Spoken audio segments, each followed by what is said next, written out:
इस मामले में सरकार ने कई बार यू टर्न भी लिए हैं। सरकार की तरफ से कई स्तरों पर सफाई आ रही है, इसके बारे में भी आज हम आपको बताएंगे, लेकिन सबसे पहले सुनिए। इधर नौकरी पेशा लोगों के लिए एक बहुत बड़ी खुशखबरी है। नमस्कार, जय हिंद, वंदे मातरम। स्वागत है आपको हमारे YouTube चैनल में। आपको डिटेल के साथ EPS 95 पेंशन के बारे में जानकारी मिलेगी, वो भी ताजा अपडेट जो अभी हाल फिलहाल की जो ताजा अपडेट निकल कर सामने आ रही वही आपको बता रहे हैं। तो बने रहे हमारी वीडियो में शुरू से अंत तक। आपको डिटेल के साथ आज की ताजा जानकारी बताएगी। जो अभी 15,000 रुपये से अधिक बेसिक सैलरी वालों के लिए पेंशन योजना पर विचार कर रही है मोदी सरकार। अब छंटी क्षेत्र के जो लिमिट पर आती है बात, तो अगर आपकी 15,000 रुपये लिमिट है उसको सरकार अब बढ़ाकर 21,000 रुपये करने जा रही है। अगर 21,000 रुपया होगी आपकी पेंशन लिमिट, तो आपकी पेंशन में बहुत बड़ा इजाफा होने वाला है, बहुत ही अच्छा आपको लाभ मिलने वाला है। आपकी पेंशन में कई गुना ज्यादा बढ़ोतरी हो जाएगी। जी हाँ दोस्तों, अभी हाल फिलहाल जो बताया जा रहा है सरकार की तरफ से EPS 95 पेंशन धारक है उनके लिए बहुत ही अच्छा कदम उठा रही है सरकार। जी हाँ दोस्तों, जो आपको 15,000 रुपये लिमिट है उसको बढ़ाकर 21,000 रुपये किया जा रहा है, तो आपको बहुत ही अच्छा लाभ मिलने वाला है। और दूसरी बात ये भी है, सरकार बता रही है कि आपकी जो जिससे इस योजना से वंचित लोग हैं उनको भी इस योजना में जोड़ा जाएगा। उनको भी EPS 95 पेंशन में जोड़ के 5,000 रुपये प्रति माह पेंशन दी जाएगी और सुप्रीम कोर्ट के आदेशानुसार उनको हायर पेंशन का लाभ दिया जाएगा। जी हाँ दोस्तों, और इसके बारे में बताया जा रहा है कि जो उनके और उनके परिवार को मुफ्त मेडिकल सुविधा भी उपलब्ध कराएगी। सरकार EPS 95 पेंशन भोगियों के लिए बहुत ही अच्छा कदम उठाने जा रही है। इससे अब आपको लंबे समय का इंतजार खत्म होने वाला है। कई सालों से आप इंतजार कर रहे थे, मांग भी कर रहे थे सरकार से हमारी मिनिमम पेंशन राशि को बढ़ाया जाए। सरकार ने अब आपका इंतजार खत्म कर दिया है। अब आपकी EPS 95 पेंशन है वो बढ़ जाएगी और अप्रैल के अंत तक आपको बढ़ी हुई पेंशन आपके अकाउंट में जमा हो सकती है। सरकार की तरफ से एक बहुत ही अच्छा तोहफा देने की तैयारी है। सरकार में चर्चाएं हो रही, कई EPS 95 पेंशनधारक के उनके लिए बहुत ही अच्छा तोहफा देने की तैयारी कर रही है सरकार। जी हाँ दोस्तों, इस पर विचार विमर्श किया जा रहा है कि सरकार आपकी जो पेंशन है उन बहुत सारा इजाफा करने जा रही है। और छंटी क्षेत्र के जैसे 15,000 से अधिक मूल वेतन पाने वाले कर्मचारी पेंशन योजना 95 के तहत अनिवार्य रूप से नहीं आने वाले कर्मचारियों के लिए भी नई पेंशन योजना लाने पर विचार कर रही है सरकार। बाद में मासिक मूल वेतन की सीमा को बढ़ाकर 21,000 रुपये करने की मांग, तो उस पर विचार विमर्श पूरा किया गया है। उद्योग अनुमान के अनुसार पेंशन वेतन बढ़ाने से छंटी क्षेत्र के 50 लाख और कर्मचारी EPS 95 के दायरे में आ सकते हैं। जी हाँ दोस्तों, बताया जा रहा है कि EPS 95 पेंशन धारक है वो कई लंबे समय से उनका इंतजार है कि हमारी EPS 95 पेंशन है वो कब बढ़ाई जाएगी। अब सरकार ने आपकी पेंशन बढ़ाने का पूरा प्रोग्राम कर रखा है। देश के लाखों कर्मचारियों की पेंशन है अब उसको 8,500 रुपये तक बढ़ोतरी हो सकती है। तो देश के जो निजी क्षेत्र में काम करने वाले लाखों कर्मचारियों के लिए बहुत बड़ी खुशखबरी आ रही है। सुप्रीम कोर्ट फैसले से उनकी पेंशन में कम से कम 8,500 रुपये बढ़ोतरी हो सकती है। कर्मचारी भविष्य निधि संगठन ने प्राइवेट सेक्टर में काम करने वाले लाखों कर्मचारियों का मूल वेतन पर 15,000 रुपये का कैप लगा रखा था। इसी के आधार पर पेंशन की गणना की जाती थी, लेकिन सुप्रीम कोर्ट ने इस फैसले में कैप को हटा दिया है और पेंशन की गणना 15,000 के बजाय सीधी 21,000 रुपये पर होगी। जी हाँ दोस्तों, इस प्रकार होगी तो कर्मचारियों की जो मासिक पेंशन है वो कम से कम 8,500 रुपये बढ़ोतरी हो सकती है। अगर किसी कर्मचारी की सैलरी जैसे 15,000 रुपये से अधिक है, वो सैलरी पर अपना PF 15,000 रुपये से कैलकुलेट होगा।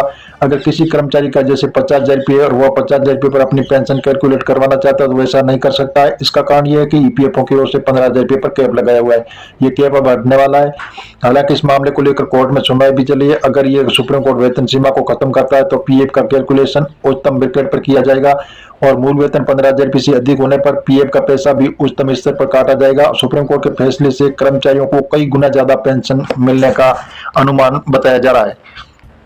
जी हाँ दोस्तों, इस प्रकार बताया जा रहा है कि आपकी EPS 95 पेंशन धारक है उनके लिए सरकार एक बहुत बड़ा ऐलान कर सकती है कि आपकी EPS पेंशन को लेकर, जिसमें 75 लाख पेंशनों को बड़ी राहत देने की तैयारी कर रहे हैं। इस प्रस्ताव पर मोहर लगी है और कर्मचारी भविष्य निधि संगठन EPS पेंशनों को और सभी के खातों में पेंशन 7,500 से बढ़ाकर 8,500 रुपये पेंशन आएगी। सरकार द्वारा इस फैसले पर लगी मोहर।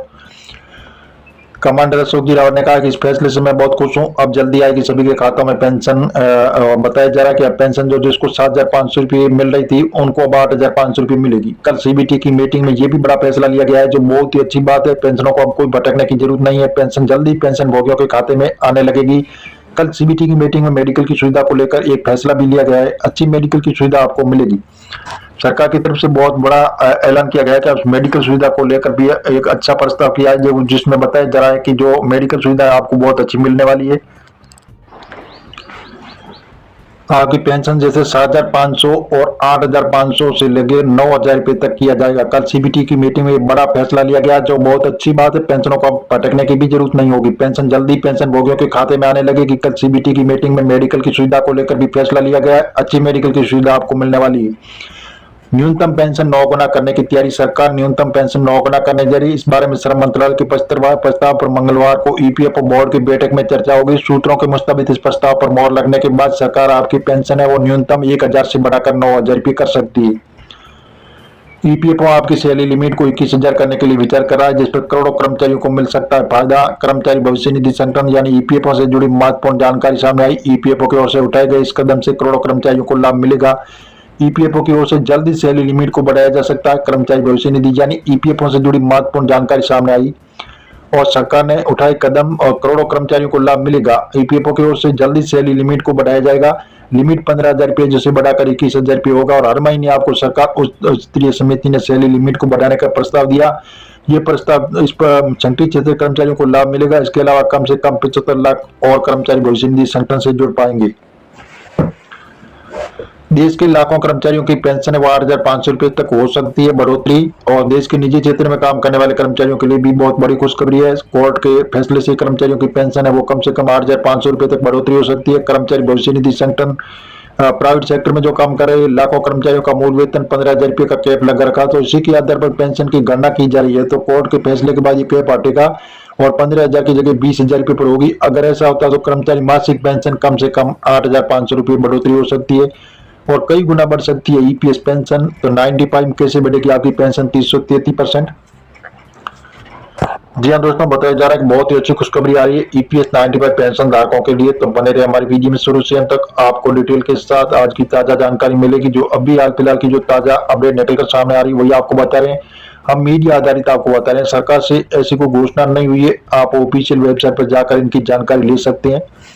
ऐसे बढ़ जाएगी 333% सैलरी। दरअसल ईपीएस 95 के आ जाने से प्राइवेट सेक्टर एम्प्लॉइज से बड़ी राहत मिल सकती है। कर्मचारी भविष्य निधि में कंट्रीब्यूशन करने वाले नौकरी पेशों की पेंशन में कई गुना इजाफा हो सकता है। ईपीएफओ बोर्ड जल्दी इस पर फैसला लेगा। माना जा रहा है कि कर्मचारी पेंशन जो है 95 के 333% पेंशन बढ़ सकती है। बोर्ड की बेंच के पास पेंशन सीलिंग का मामला भी लंबित है। जैसे बताया जा रहा है कि सुप्रीम कोर्ट बेंच के पास पेंशन सीलिंग का मामला लंबित है। लेवल सुनवाई हो चुकी है। यूनियन लगातार इसकी मांग भी कर रहे हैं, कैपिंग को खत्म किया जाए। फैसला कर्मचारियों के पक्ष में। पेंशन की गणना आखिरी सैलरी या हाई सैलरी ब्रैकेट पर होगा, तो फैसले से 300% तक बढ़ोतरी संभव बताई जा रही है।